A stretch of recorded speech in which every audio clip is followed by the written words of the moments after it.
Hey hi folks, it's Lev. Welcome back to another video. For those of you who are new, and you see him pronouns, it's like 12:15 a.m. and I'm filming a video. That's why my brain stumbled on the intro. I'm filming a video anyway because I've had this idea and I just want to get my thoughts out. Also, I bought fidget spinners and it's been out of fashion for a while. Like I couldn't find any in store, like anywhere, so I bought these online.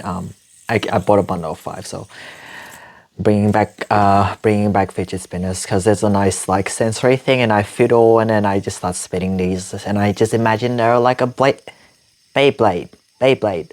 Yes. I don't know if I made this video before. Like it's like maybe I have, maybe I haven't, maybe I've talked about it in some other video before. And it's like how I overcame my fear of horror and how I used to be petrified of horror, and now I live for it. So I want to talk about that. When I say horror, I mean like horror games, scary movies, things with jump scares, things that are like movies, games, shows, videos that have like suspense in it and there's like jump scares, or like straight up horror movies like The Ring and Saw and The Conjuring and Annabelle, and horror games such as The Evil Within, Outlast, Fear, those types of games. I used to be terrified. And in high school, I remember we had to watch Psycho, like the movie Psycho. I think it's by Steven Spielberg.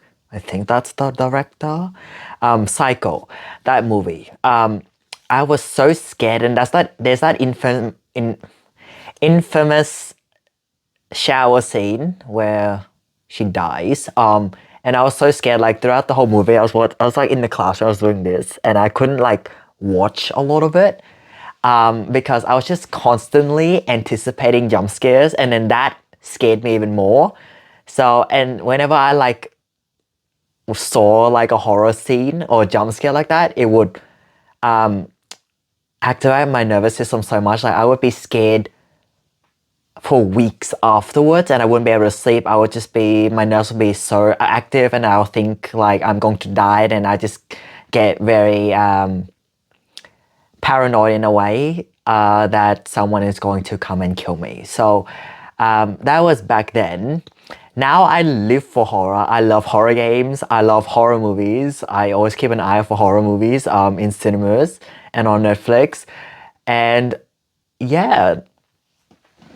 So what changed? It's funny because I tried doing the whole desensitization thing, as in expose myself to bits of it, and over time I would get less scared. No, that just made me more scared.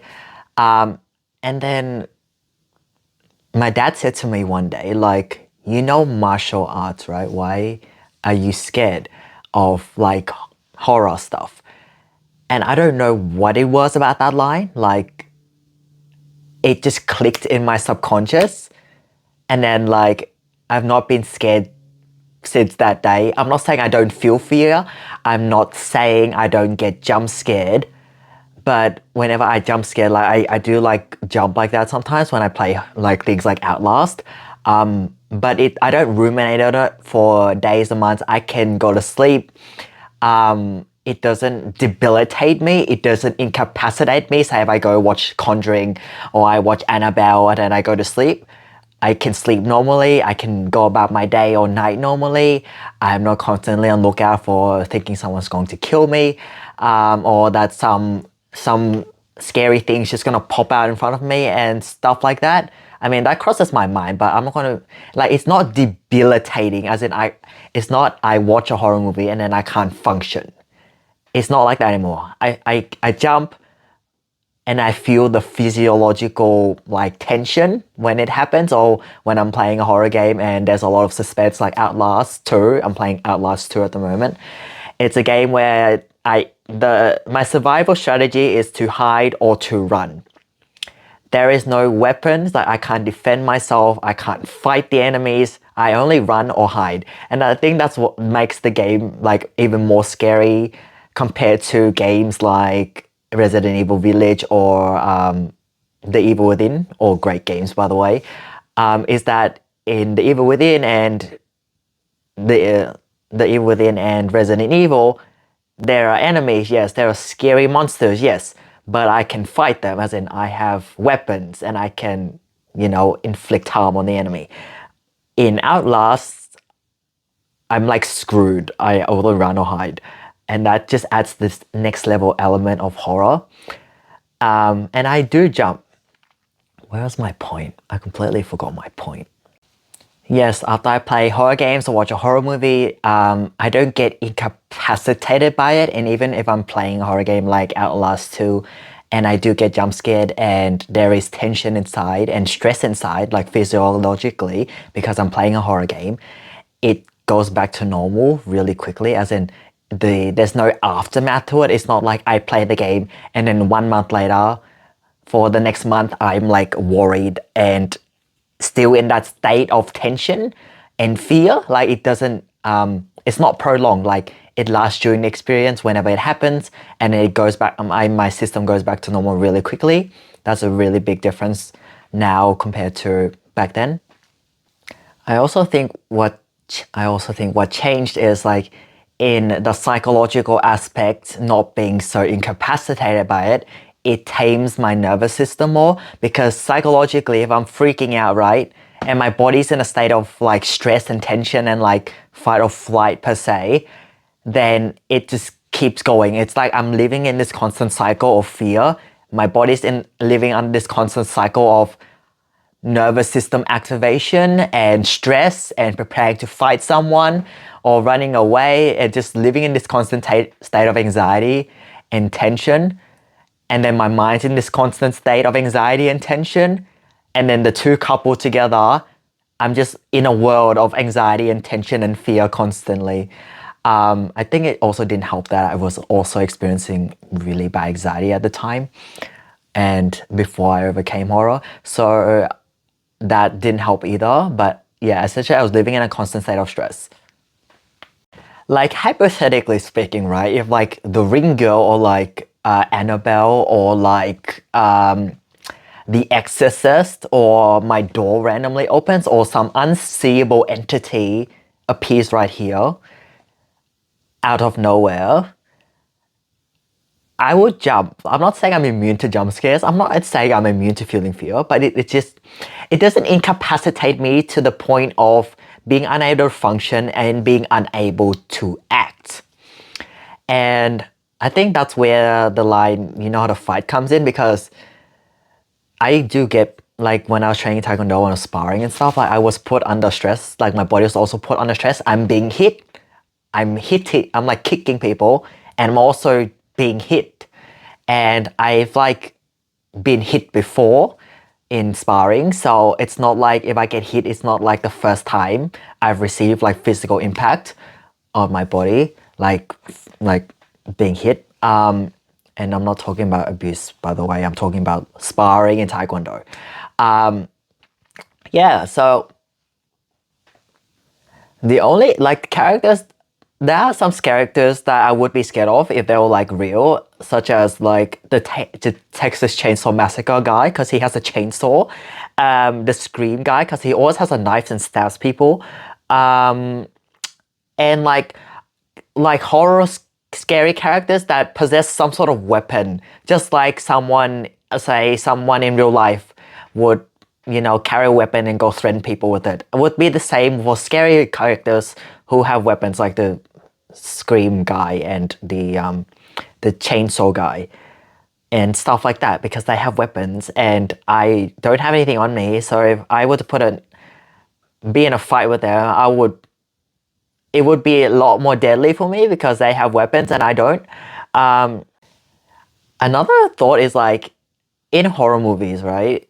Every time the scary character, scary monster, scary person, whatever it is, the entity, whatever it may be, comes out, the character, understandably, always screams, always runs. A lot of distress, shall I say. There is not really logical thought happening, which is understandable because they're basically in fear, shock, distress, emotionally overrun because they're feeling very threatened, which makes a lot of sense. But imagine if the character, right, say the Ring Girl appears starts crawling out of the TV, and the character is calm, feels fear, like feels the physiological response of stress, right? But mentally acknowledges that and sort of leverages it to be like fight and not like run. Um, I think that would really mindfuck the character, like the scary thing up, because I think they always expect the person to run away or like be under their control. Like they emerge, the person or the character gets scared, and the scary thing or scary person or scary character always has power over them because they are in distress, they're in paralysis. Sometimes they're just frozen. And then the scary thing also has power. But they're like, I feel this adrenaline rush, I feel this fight or flight that is in the character, feels this adrenaline or fight or flight and being like, yeah, I'm not like, I feel this, I'm not scared of you, I want to fight you to the death before, if you're trying to hurt me, then I'm just gonna fight to the death and put up a fight. I'm not just gonna stand here and sit here paralyzed and let you have all this control over me and let you do whatever you want to me. And I think, I don't know if I said this before, but just having fight spirit, and I'm like so stubborn and I would like fight to the death. Like if forbid someone tries to hurt me, like on the street or something, or threaten me, or like tries to like seriously injure me or something, I will put up a fight. Like I don't give up that easily. I'll put up a fight and I will make the person's life hard in trying to hurt me. And I sort of apply this logic to like horror things, like characters that I used to be more mortified. No, mortified is the wrong word. Mortified means embarrassed. Characters I used to be terrified of. I sort of apply the same logic. Like it's not gonna happen because they're not real, but hypothetically, if they like appeared or tried to hurt me, I'll put up the same fight as I would if someone in real life tried to hurt me.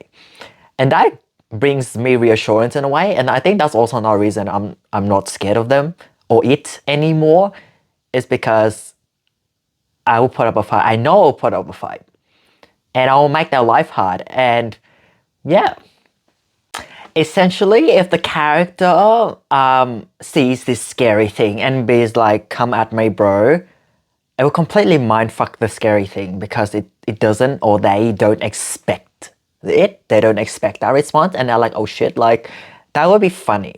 I don't know if that's happened. I don't know if that's happened before in horror movies. Not any horror movie I've seen, but if that was a thing, or like have a horror movie where the scary thing is there, right? And there's the naturally distressed and scared people, and then there's like one character who's like, "Come at me, bro." That would be funny to me, and I'd be very amused. Be like, I'm not scared of you, and actually fights the horror character instead of runs away. So that would be cool. Just an off tangent about horror movies, like this, not about the fear stuff, but it's like I've seen a lot of horror movies where there's not really a storyline. This is a tangent, by the way. There's not really a storyline, right? It's like just, oh no, these people are being terrorized by this scary thing, and there's no other story.